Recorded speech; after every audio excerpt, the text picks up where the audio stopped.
Hello, my name is Russell Myers. Welcome to Issues Unite.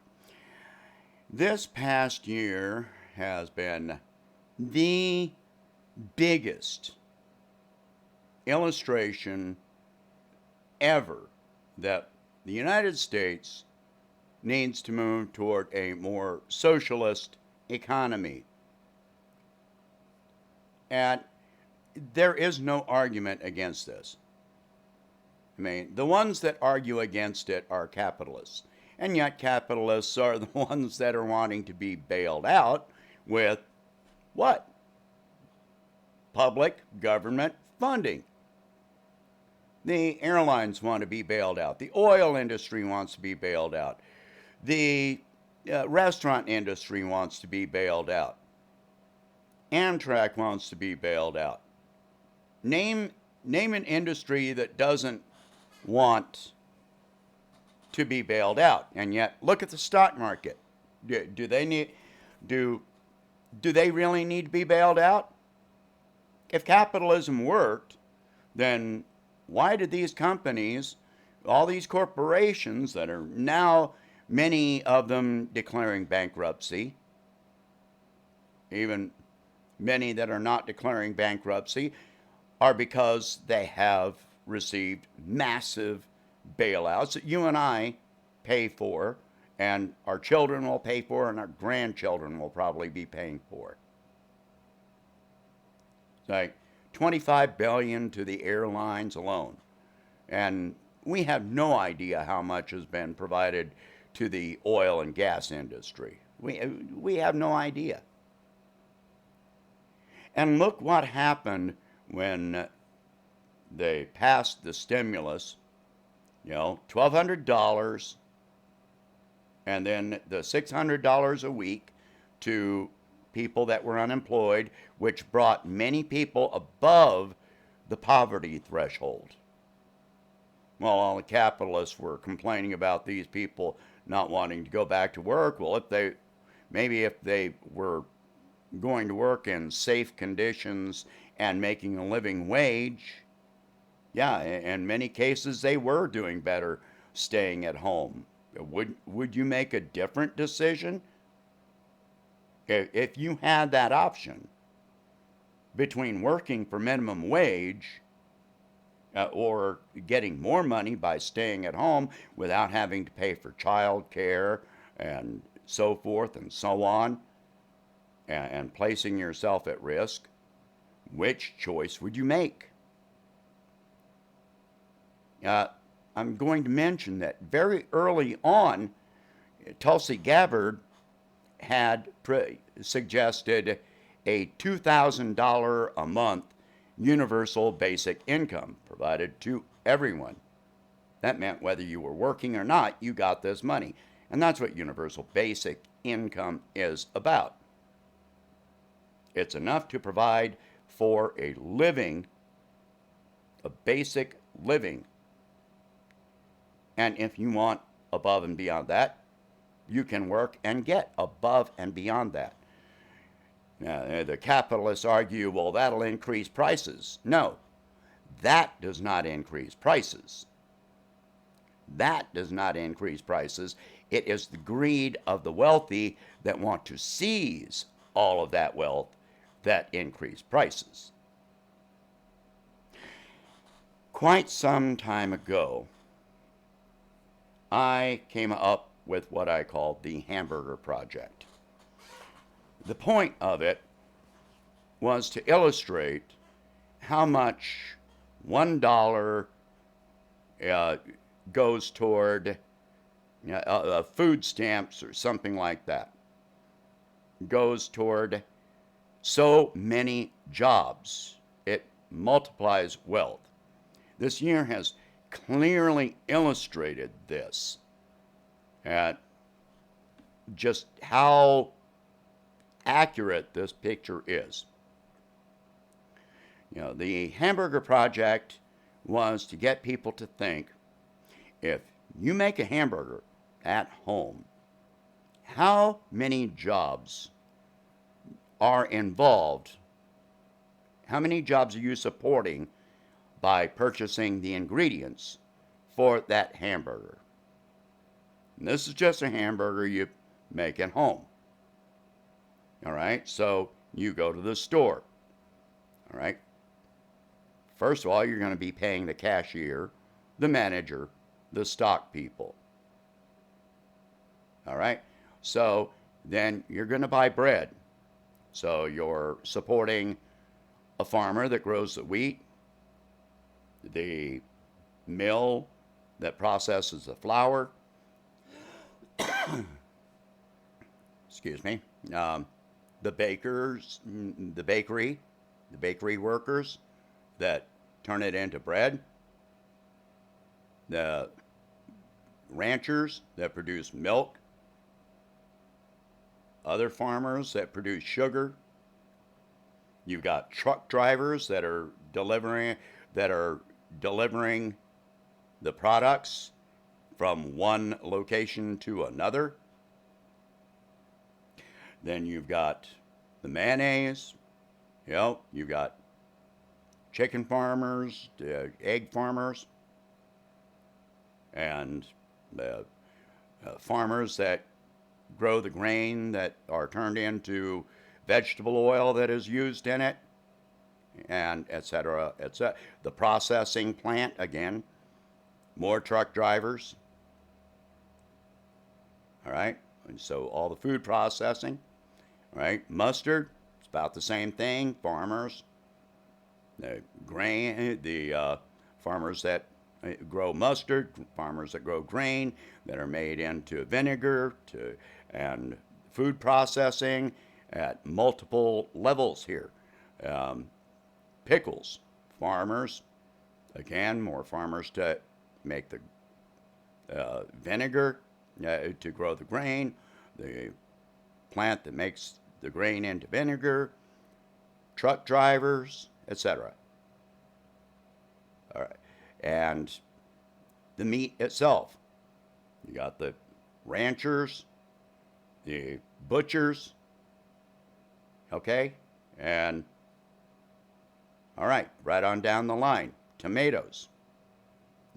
At least, that's one of the simplest. The farmers, truck drivers, the workers at the store that stock the shelves,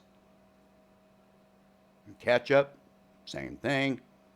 How many jobs are involved in making one hamburger at home? All right. So then, at every stage of this, these jobs that are supported by you buying these ingredients to make your hamburger, the jobs, the cashiers, the managers, every farmer, every rancher, every truck driver, they're paying taxes. Yeah, you got local sales tax, you've got property taxes because these people might own property or they rent in one way or another.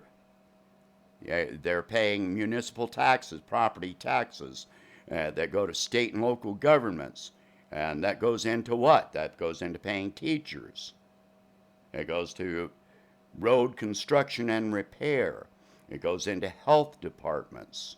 It goes into sanitation workers, libraries, and on and on. And then each one of them pay taxes that help to support the same jobs. All right, so whether you're talking about Social Security or food stamps or what have you that go into this, or the money that you make from your job, no matter where it comes from, all of these jobs are supported in this system. And it is a cycle that perpetuates itself. It helps us survive. Take away Social Security or cut Social Security, reduce food stamps. Look at what has happened with our economy in just the last few months since the unemployment supplementation has ended. Look what is happening. This year we have seen millions of jobs eliminated, with 800 to 900,000 people a week filing initial unemployment claims, and corporations lined up to declare bankruptcy, which are going to result in millions more job losses. You can blame the pandemic, but the pandemic is not to blame for all of this. This was coming.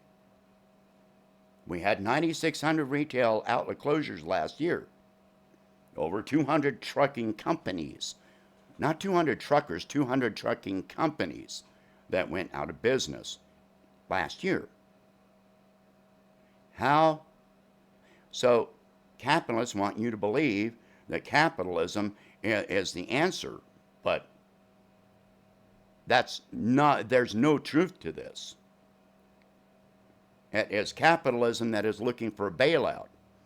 And every 4 to 7 years, our economy collapses to some degree, and each major collapse is getting worse. We had the internet bubble, and then we had the 2008 crash, and now this year we've got this. This tells you just how unstable capitalism is.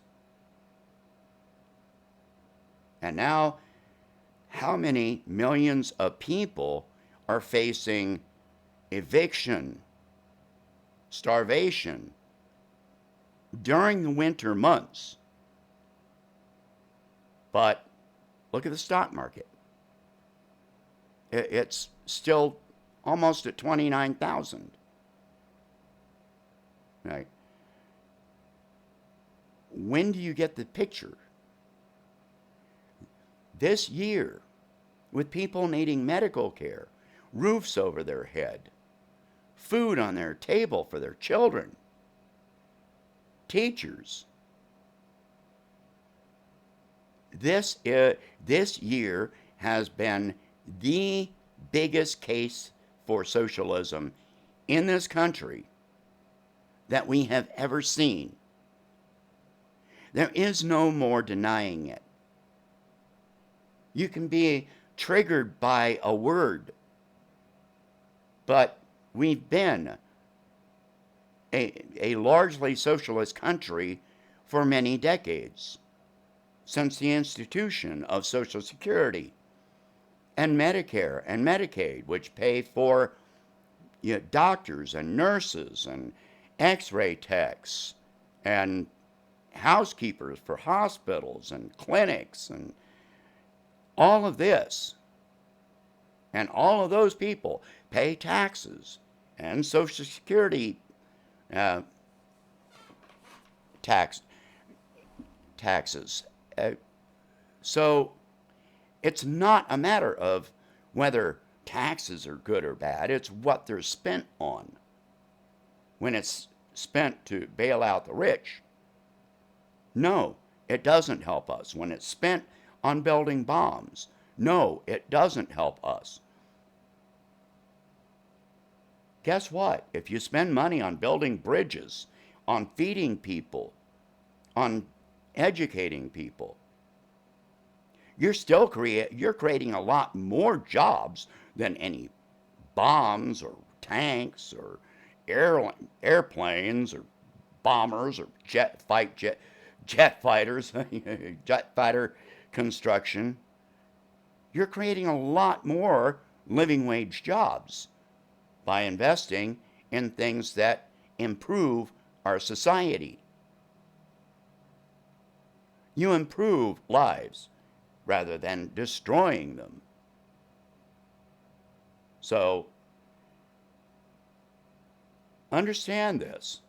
We have to move left. We don't have a choice. No more bailouts of the corporations. If they're going to fall, let them fall.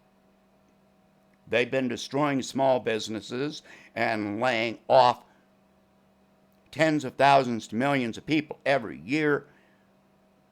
No, they don't create jobs. They destroy jobs. They destroy more jobs than they create. I've made this case many times. All right? Please share this video.